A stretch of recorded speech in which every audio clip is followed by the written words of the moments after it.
We wanted to compare the AYANEO 2021 Retro Power and the recently released Air models to see how well they perform against each other. Let's find out which is the best handheld in terms of price versus performance and features.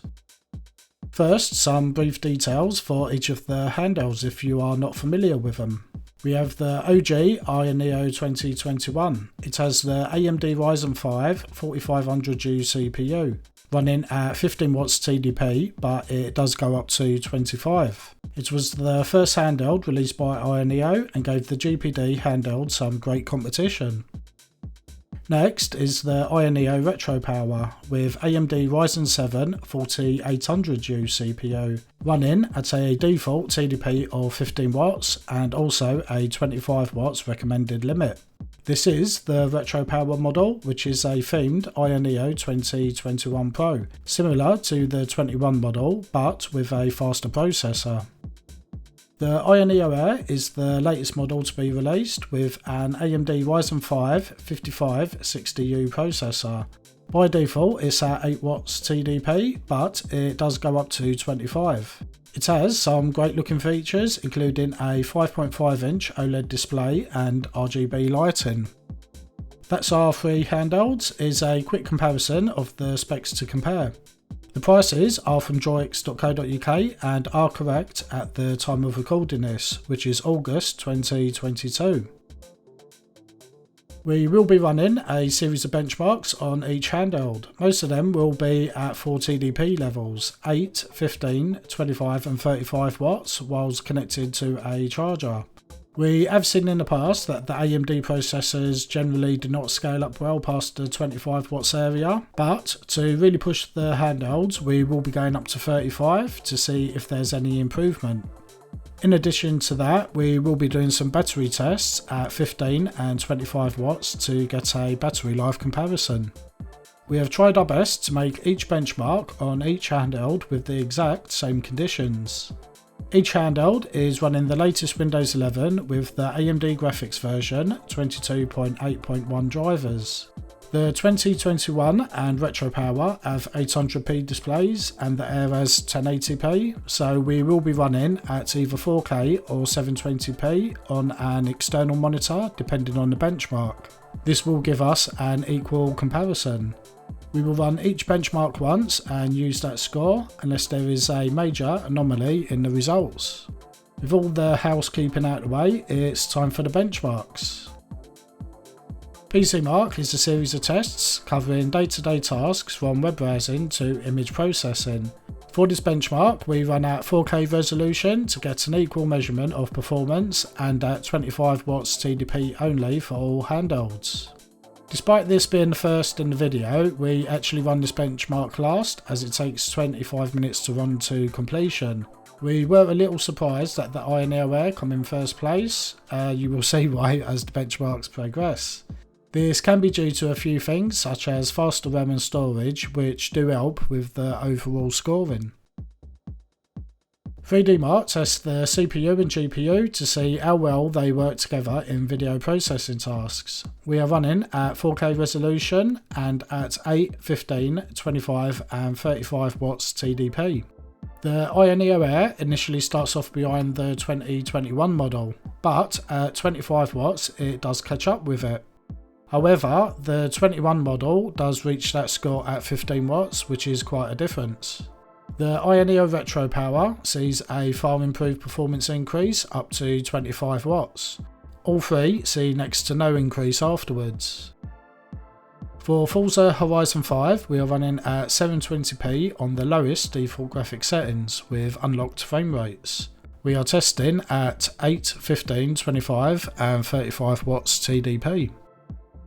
All three devices get over 60 frames per second at 15 watts TDP, which is great to see. The Air has some good performance here and beats the 21 model, likely due to the Air having more CPU threads. The Retro Power model has the best performance overall, even squeezing at a few more FPS above 25 watts TDP. For Street Fighter V we are running at 720p on the maximum graphic settings. The game does limit to 60 frames per second, so we can see where on the TDP levels it reaches this limit if at all. None of the three handhelds quite reach the 60 frames per second level, but the Retro Power does get very close. The AYANEO Air is just a few frames behind the 2021 for most part. We can see that for these three, going beyond 25 watts TDP makes very little difference in performance. On our Final Fantasy XIV benchmark, we are running at 720p on the maximum graphics settings.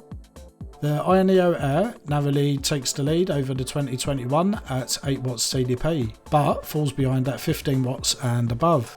The Retro Power does very well with higher scores throughout the various TDP settings. You could squeeze a minimal performance increase above 25 watts, but it wouldn't really be worth it. Shadow of the Tomb Raider is our penultimate game benchmark. We are running at 720p on the lowest graphic settings. We see that initially the AYANEO Air is behind the 2021 by a few frames, but at 25 watts CDP it matches the performance at 53 frames per second. The Retro Power does very well with 52 frames at only 15 watts TDP and finishing with 59. Again, going past 25 watts gives no performance increase. And we finish with Cyberpunk 2077 running at 720p on the low graphic settings. This is a highly demanding game, so it will be interesting to see how well each handheld performs. The AYANEO Air initially starts off behind the 2021 model, but at 25 watts we can see that it overtakes by just under 1 FPS.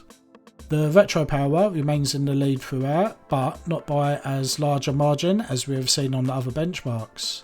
However, there is a 1 FPS increase above 25 watts for it.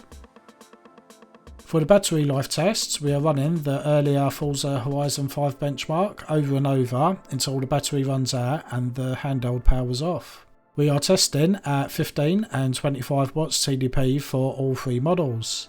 As a note, the AYANEO Air is by default 8 watts TDP and the battery can last from between 90 to 180 minutes depending on usage. For this test we are running at 720p on the Air and 800p on the 2021 and Retro Power, so there will be slightly higher demand on those two. The AYANEO Air does not even manage 1 hour at either 15 or 25 watts TDP, which we kind of expected going by the 8 watts TDP battery life. 38 and 54 minutes is simply not good enough if you are not near a power supply. The AYANEO 2021 model fares much better with 101 and 74 minutes at 15 and 25 watt TDPs, and the Retro Power mode just behind with 100 and 73 minutes. They both have the same battery, and despite the Retro Power having higher performance, the battery life has similar times as the 2021 model.